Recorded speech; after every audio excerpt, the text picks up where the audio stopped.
Good morning बच्चों। मैं सुनीता श्रीवास्तव कन्या पूर्व माध्यमिक विद्यालय ओयल में विज्ञान की शिक्षिका हूँ। बच्चों, आज हम लोग पौधों में पोषण इस टॉपिक पर यहाँ पर चर्चा करेंगे, समझेंगे कि पौधों में पोषण किस प्रकार से होता है। जैसा कि आप लोग पिछली कक्षा में भी पढ़ चुके हैं कि भोजन हमारे जीवित रहने के लिए बहुत ही आवश्यक है, और ये भोजन में पाए जाने जो विभिन्न प्रकार के घटक होते हैं, जैसे कि कार्बोहाइड्रेट है, प्रोटीन है, वसा है, ये सारी चीज़ें हमें हमारे शरीर के संपूर्ण विकास के लिए ज़रूरी होता है। पौधे जिनके ऊपर हम लोग निर्भर रहते हैं भोजन के लिए, वो भोजन को किस प्रकार बनाते हैं, इस विषय में आज हम लोग पढ़ेंगे। जैसे हम लोग जाते हैं रसोई में, क्या होता है कि विभिन्न प्रकार की चीज़ें रखी होती है, जैसे आटा है, दाल है, चावल है, सब कुछ रखा हुआ है, और वहाँ पर हम भोजन का निर्माण कर लेते हैं। पौधों में क्या है, पत्तियाँ ही होती हैं जो पौधों की रसोई होती हैं। पत्तियों का रंग हरा होता है, किस कारण से? क्लोरोफिल के कारण से। पौधे की जो पत्तियां होती हैं वो जल अवशोषित करती हैं जड़ों के माध्यम से, और वातावरण में मौजूद होती है कार्बन डाइऑक्साइड।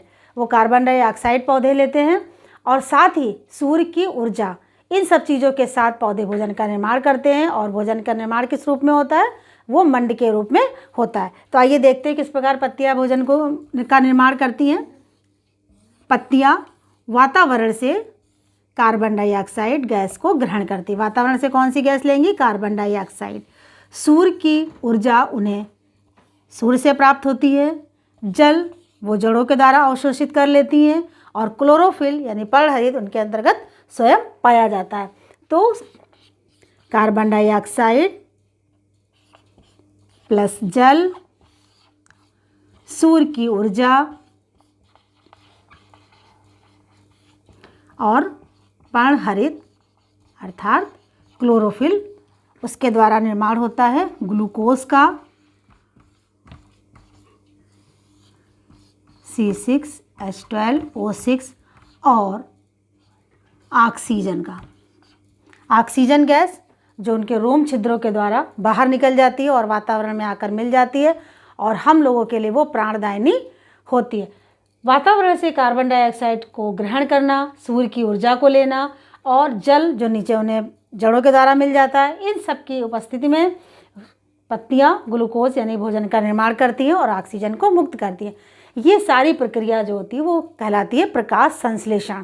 भोजन बनने के उपरांत जो भी भोजन उनके लिए काम में आ जाता है जैविक क्रियाओं को संपन्न करने के लिए, साथ में जो अतिरिक्त होता है, जो बच जाता है, वो भोजन हम लोगों के उपयोग में आता है। वो इकट्ठा हो जाता है जड़ों में, तनों में, और उनके फूल में, पत्तियों में, फल में, और वो हम लोग ग्रहण करते हैं। पत्तियां भी हम लोग बहुत पौधों की खाते हैं, जैसे कि पालक है, मूली का साग है, ये सारी पत्तियां, सोया मेथी, ये सब हम लोग ग्रहण करते हैं।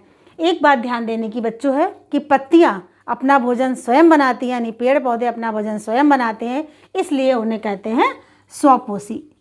सबसे पहले उत्पादक कौन होते हैं? वही पेड़ पौधे, यानी पेड़ पौधे जो स्वपोषी कहलाते हैं, उत्पादक होते हैं। और साथ में हम लोग पौधों पर निर्भर रहते हैं, इसलिए हम लोग क्या कहलाएंगे? परपोषी। सभी जीव जंतु परपोषी कहलाते हैं। इस प्रकार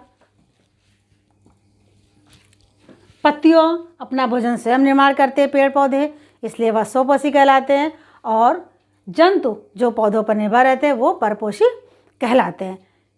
इस प्रकार ये सारी क्रिया संपन्न हो जाती है जो प्रकाश संश्लेषण कराती है। और आज का ये विषय यहीं पर समाप्त होता है। धन्यवाद।